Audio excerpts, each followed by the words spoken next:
Ladies and gentlemen, welcome to a virtual guided tour of Canterbury using Google Earth. Today, you're going to be accompanied by myself, Callum, and we're going to be taking a little walk through the city. I'll be showing you a couple places of interest, and I'll also be providing a little bit of information along the way as well.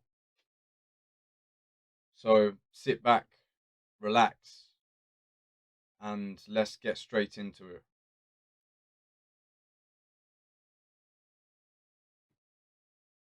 One of the first stops on the tour will be the River Stour,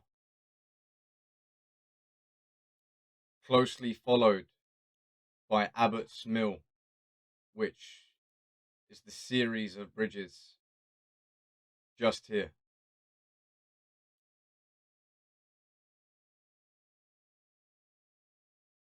You're making a stop at the Marlowe Theatre, the West Gate Tower,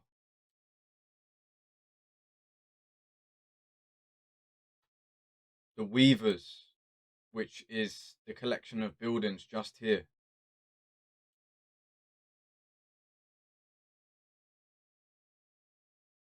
and lastly, the Cathedral.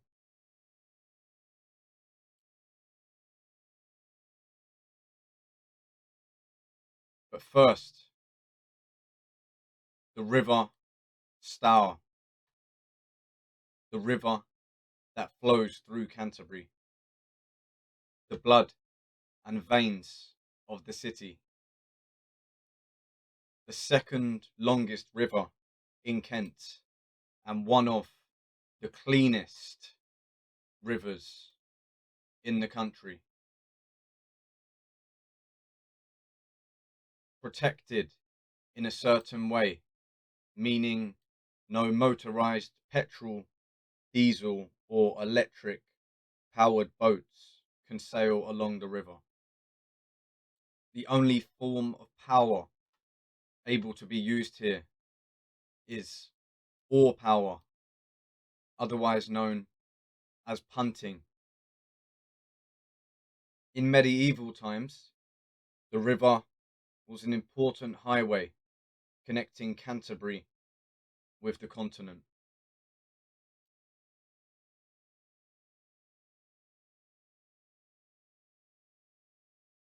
Abbots Mill. The network of bridges just here is where Abbots Mill once stood, and it was here for over 800 years, but unfortunately was destroyed by fire in 1933.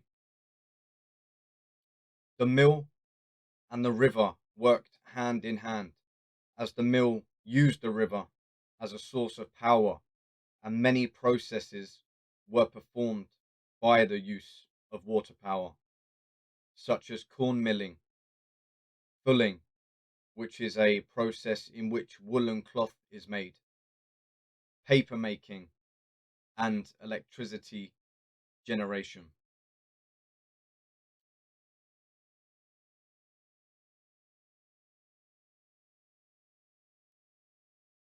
The Marlowe Theatre, named after Christopher Marlowe, a playwright, poet, and translator of the Elizabethan era, 15th century. You can see his name engraved into the stone just here.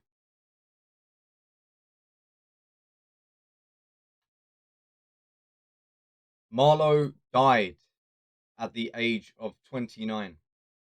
He was murdered in London. During his time, he was probably best known for writing Tamburlaine the Great, a play in two parts, which was a milestone in Elizabethan drama. It used themes such as fresh and vivid language, and later influenced playwrights well into the Jacobean period, the era which succeeds the Elizabethan era. May 30th, 1593, Marlowe was murdered at a lodging house in Deptford over a dispute of who would pay the bill. At first glance, it appears to be a mere disagreement, a bar fight. Modern day scholars aren't so sure and believe Marlowe's death was an assassination plot ordered by Queen Elizabeth I. Some say the killing was due to Marlowe's quite vocal belief in atheism and Catholic propaganda in which he promoted in his work. Ultimately, this was a huge faux pas in Elizabethan England, and the Queen gave orders to silence the playwright. A number of conspiracy theories surround the playwright's death, otherwise known as the Marlowean theory, a hypothesis in which people believe Marlowe faked his death and fled the country to avoid his impending inquisition and questioning. Once safe, Marlowe continued to write and produce playwrights and sent his work back to England to be performed. Of course, those plays couldn't be attributed by Marlowe, who was supposed to be dead, so a front man had to take the credit. That man, William Shakespeare, widely regarded as the greatest writer in the English language. Marlowe's and Shakespeare's writing techniques were not too dissimilar, and the pair were born 2 months apart. The first time Shakespeare's name was connected with any literary work was a week or two after Marlowe's death.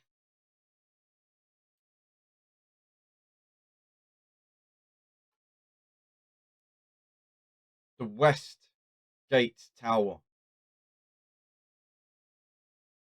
The Romans were the first to build a wall around Canterbury when they arrived here in 300 AD. The original gate was known for its strategic importance due to its location on the road to London.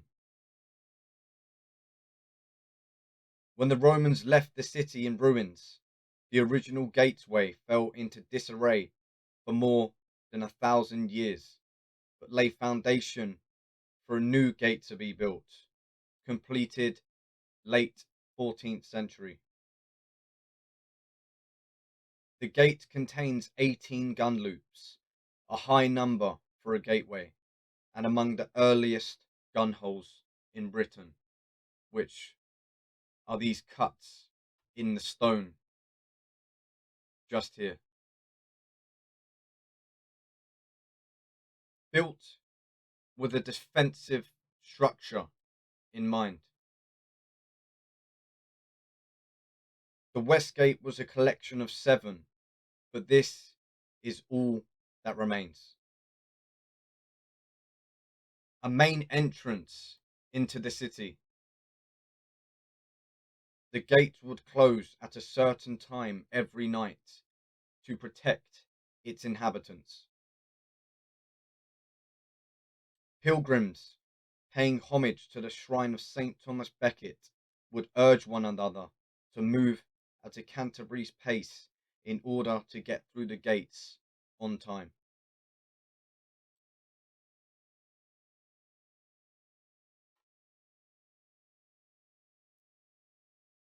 The Weavers Building, a Grade 2 listed building, meaning it cannot be changed by law. Dated 1500. This was one of the workshops of the Huguenot weavers. The weavers gets its name from the Flemish and Huguenot weavers who fled from France to escape religious persecution in the 16th and 17th century. They immigrated here due to the systematic mistreatment of a group of individuals as a response to their religious beliefs. When they arrived here, they brought with them skills such as sewing and weaving, and they became the center of the wool weaving trade, a massive industry which generated jobs in the city and a surge of money into the economy due to the exportation of goods such as wool and leather. Prosperity peaked in around 1960, but declined, followed largely due to foreign imports. You can see from this image here, the building is bigger on the top than it is on the bottom. This was down to a land tax in which you would only pay money for the space on the ground. In addition to this, in 1696, another form of tax came into force known as window tax, meaning you would pay a certain amount of tax based on how many windows you had on your property, and was created to fund a financial crisis at the time and lasted until 1851.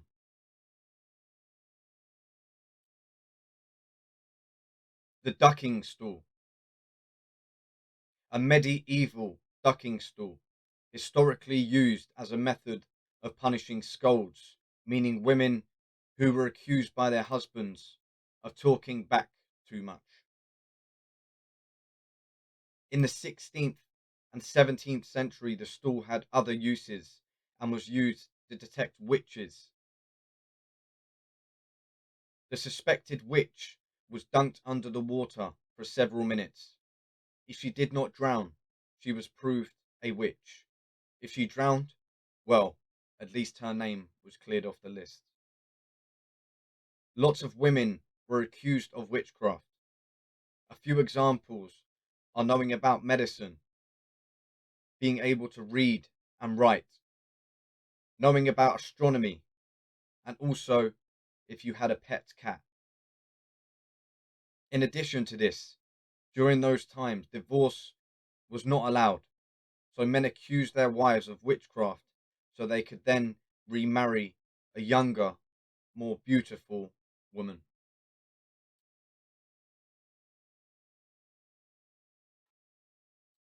Geoffrey Chaucer.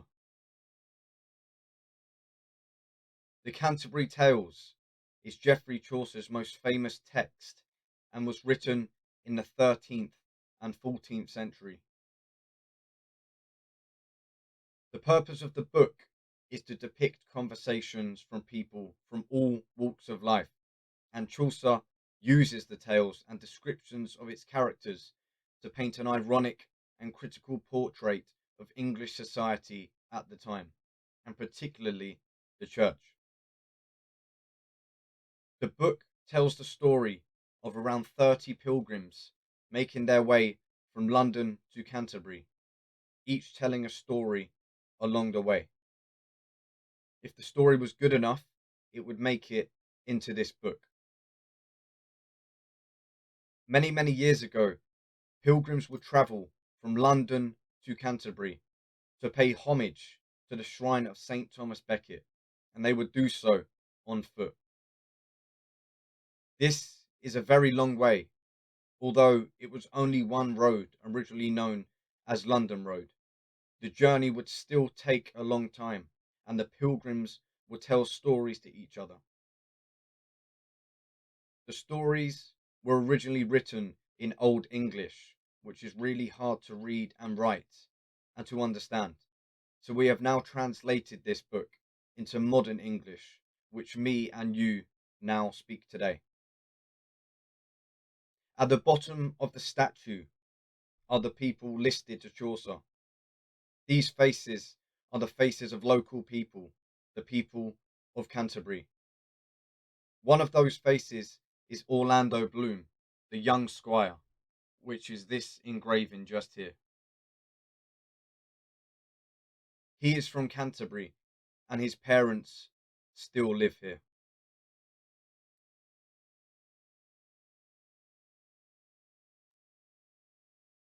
The cathedral,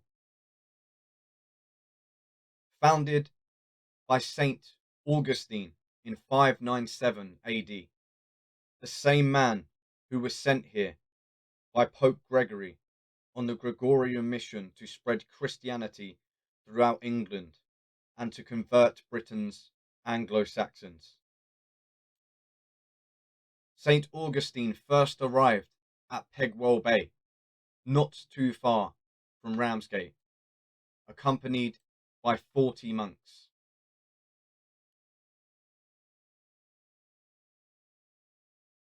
St. Augustine's Cross is where people believed he first landed.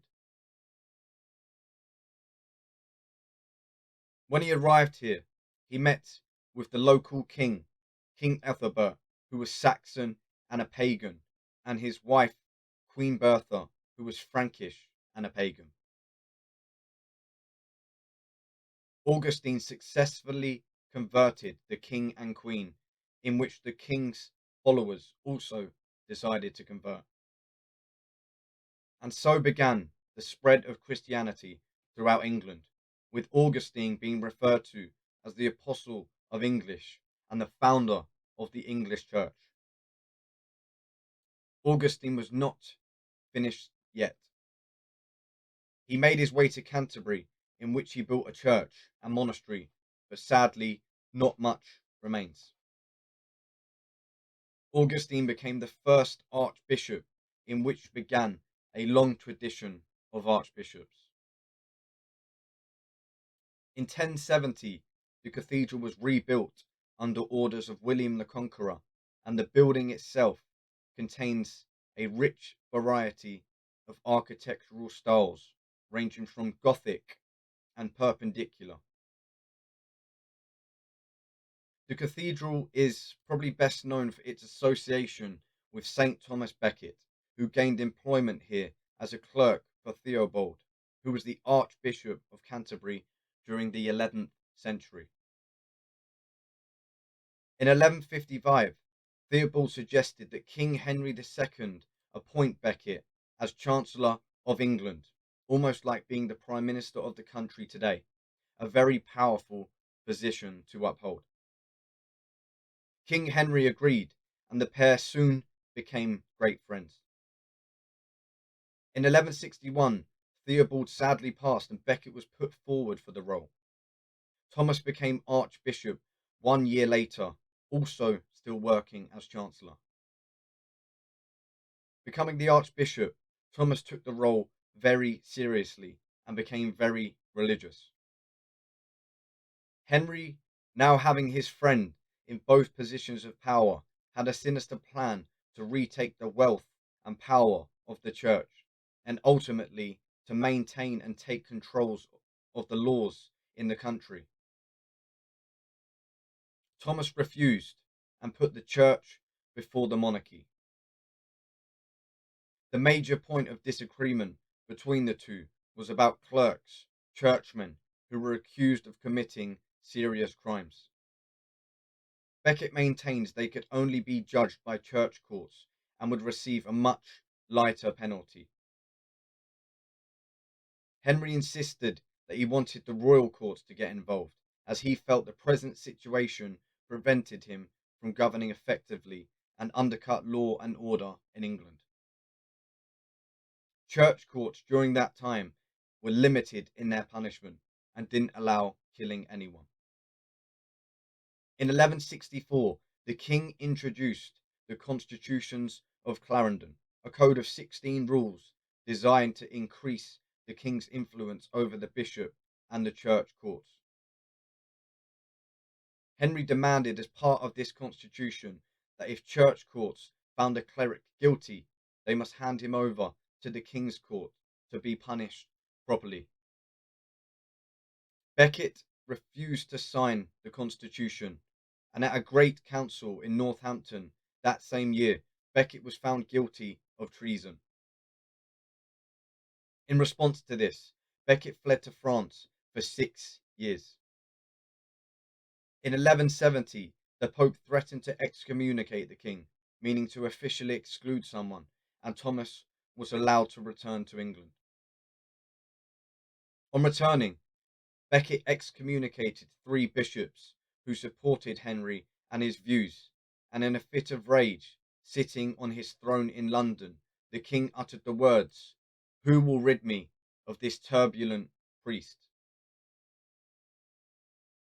4 knights overheard this, and in a misplaced effort to please the king, they rode to Canterbury and murdered Thomas at the martyrdom on the 29th of December, 1170.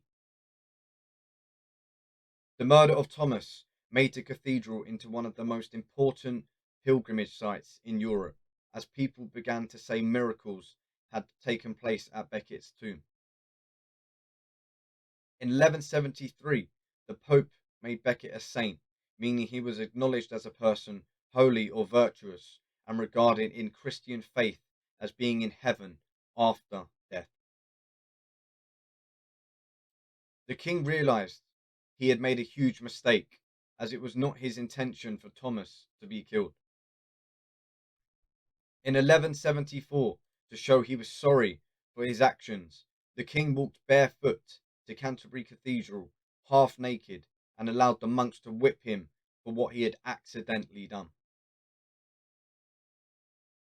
Henry had to give up on the constitutions of Clarendon, the 16 rules enforced a few years earlier, as he had failed to reduce the power of the church. The church had won and had overthrown the power of the monarchy, a truly great feat in English history.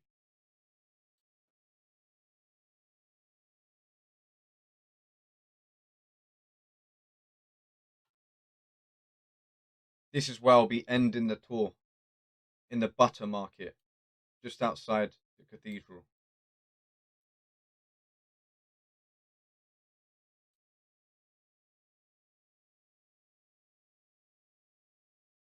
If you're looking for somewhere nice to walk or to relax, the Westgate Gardens would be a good place.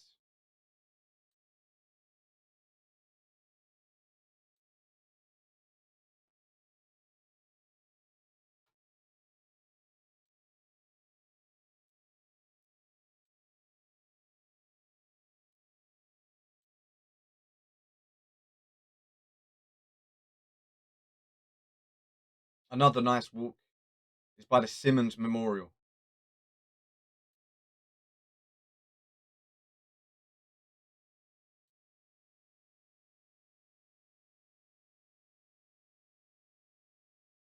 If you have time, visit the cathedral. You won't be disappointed.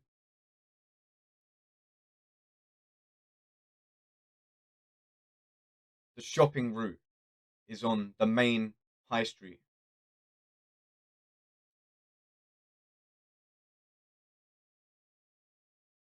And another place of interest is the Crooked House, just here.